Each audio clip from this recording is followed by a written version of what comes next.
বাংলার এই আটচালা প্রাচীন শিব মন্দিরের গা থেকে বটগাছের ঝুড়িগুলি যেন মহাদেবের জটার ন্যায় নেমে এসছে। হ্যাঁ বন্ধুরা, আজকে আমরা তুলে ধরবো বাংলার প্রাচীন বুড়ো শিব মন্দির অর্থাৎ মোটা বাবার মন্দির। তৎকালীন কলকাতার দত্ত পরিবার মন্দিরটি যখন নির্মাণ করা হয় তখন মন্দিরের গা ঘেঁষেই নাকি বয়ে যেত গঙ্গা, এবং এই মোটা বাবার মন্দিরে মোটা বাবাকে তখন চেন দিয়ে বেঁধে রাখার চল ছিল, কারণ গঙ্গাতে নাকি তিনি বারবার চলে যেতেন।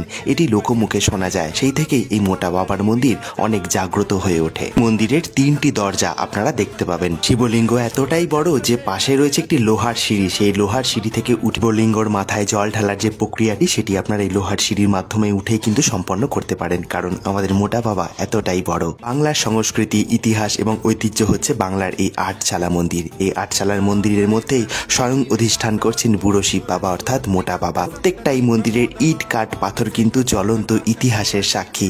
তৎকালীন মন্দির নির্মাণ থেকে শুরু করে বাবার নানান রকম অলৌকিক ঘটনা এই মন্দির প্রাঙ্গণে কিন্তু ঘটে চলেছে। সকলের মতে বটগাছের যে ঝুড়িগুলি মন্দিরের